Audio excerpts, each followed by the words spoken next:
Shamaa harka fuunee kabajamtootaa fi hordoftoota sabaaf Itiyoophiyaa ganagaan dhuftan jecha amma seenaa goota kabajamaa fi jaallatamaa kan onnirraa jaalannu kan Oromoon hundi har'a ittiin boonu goota keenya kabajamaa fi jaallatamaa Maammoo Mazammiree walitti deebinee jirra. Kabajamtootaa fi hordoftoota maatiiwwan chaanala keenya qophii keenya hanga xumuraatti nu faana turan asumaan dhaamsa keenya. Koloneel Maammoo Mazammir abbaa isaanii obbo Mazammir Habtee Doorii fi haadha isaanii aadde Ummee Gurmeessaa irraa Shawaa Lixaa magaalaa Amboo Aanaa Gudar keessatti bara 1929tti dhalatanis umriin isaanii gaafa barnootaaf ga'u mana barnoota Dajjazmaach Bashaa magaalaa Gudar keessatti argamu seenuudhaan barnoota sadarkaa jalqabaa argatan. Akkasumas barnoota sadarkaa lammaffaa mana barnoota Tafarii Mokonnon keessatti osoo hordofaa jiru mana barnoota leenjii barsiisota Hararitti akka baratuuf barattoota yeroo sana qabxii olaanaa qaban keessaa tokko ta'uun gara magaalaa Hararitti imale. Haa ta'u malee fedhiinsaa yeroo sana barnoota qofa osoo hin taane dhimma waraanas waan barbaadeef mana leenjii waraanaa Harar seene. Mana leenjii kana keessattis qabxii olaanaadhaan waan xumuraniif leenjisaa mana leenjii waraanaa Harar ta'anii muudaman. Yeroo muraasa boodas leenjistoota barnoota sadarkaa olaanaa akka barataniif carraa argatan keessaa Maammoo Mazammir isaan tokko turan. Bara 1962tti Yuunivarsiitii Finfinnee irraa digrii jalqabaa barnoota seeraatiin argatan. Koloneel Maammoo Mazammir osoo barnootaaf mooraa Yuunivarsiitii Finfinnee jiru uummanni Oromoo gurguddoo waliin gurmaa'uudhaan waldaa gargaarsa Maccaa fi Tuulamaa jalatti mirga uummata Oromoo kabachiisuuf sochii akka jalqaban odeeffannoo argate. Yeroo kanarraa jalqabees barattoota mooraa Yuunivarsiitii Finfinnee keessaa gara waldaa Maccaa fi Tuulamaa keessatti makamuun sochii jalqaban keessaa Maammoo Mazammir isaan hangafaati.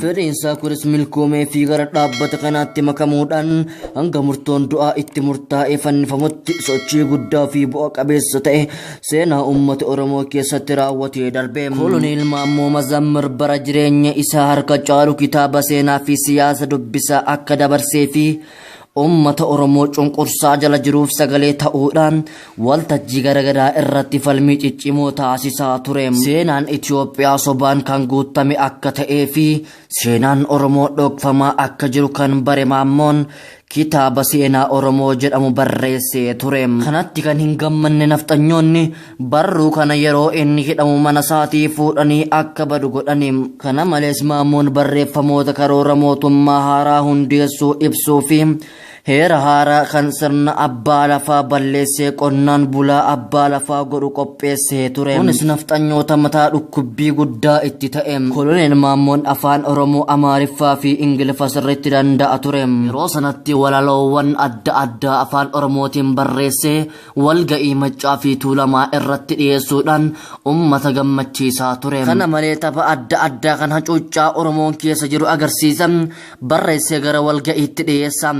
Ati Maammoon nama dubbii danda'u waan ta'eef dargaggoota hedduu gara waldichaatti fide. Mul'ata guddaa kan qabuu fi nama fageessee yaadu kan ture Maammoon qabsaa'ota fincila Baalee wajjin Maccaa fi Tuulamni hariiroo akka uumu namoota godhan keessaa isa tokko. Xalayaa qabsaa'ota Baaleef barreessa irratti akkas jedhee ture. Seenaa ilma namaa keessatti uummanni mirgaa fi bilisummaa isaatiif du'a. Odoo hin sodaanne qabsoof ka'uu yoomiyyuu ni injifata.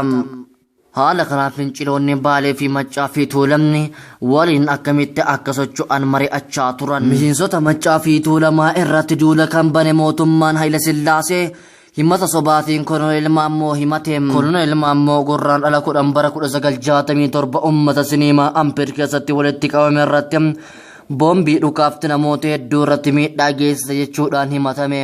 Boombii kana kan kiyyeesse garuu humna tika nageenya mootummaa yoo ta'u namoota kana keessaa tokko wayita kiyyeessu itti dhuka'ee harki irraa cite. Guyyaa muraasa boodas Maammoon boombii sitti dhukaase jechuun qabame. Erga boombichi dho'ee guyyaa 10 booda Maammoon gara mana sinimaa geeffamee suuraa kaafame. Mana hidhaa keessattis reebichaa fi dararaa guddaan walirraa hin citin irra ga'e. Dararaa guddaa boodas Maammoon anatu gore jedhee akka mallatteessu dirqame.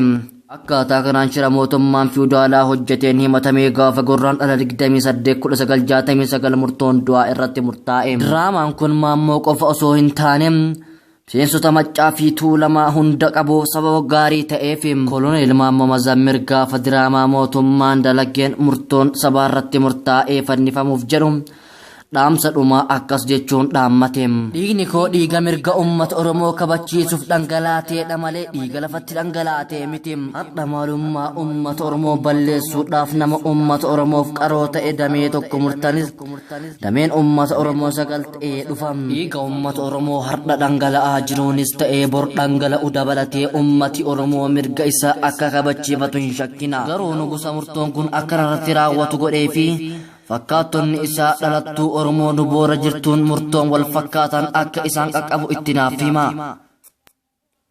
jechuudhaan fannifaman. Koloneel Maammoo Mazammir himata dharaa ragaa hin arganneen himatamuudhaan bara 1969 mana adabaa Alambaqan jedhamu keessatti fannifaman. Koloneel Maammoo Mazammir osoo mirga uummata Oromootiif hin fannifamin dura abbaa ijoollee lamaa turan.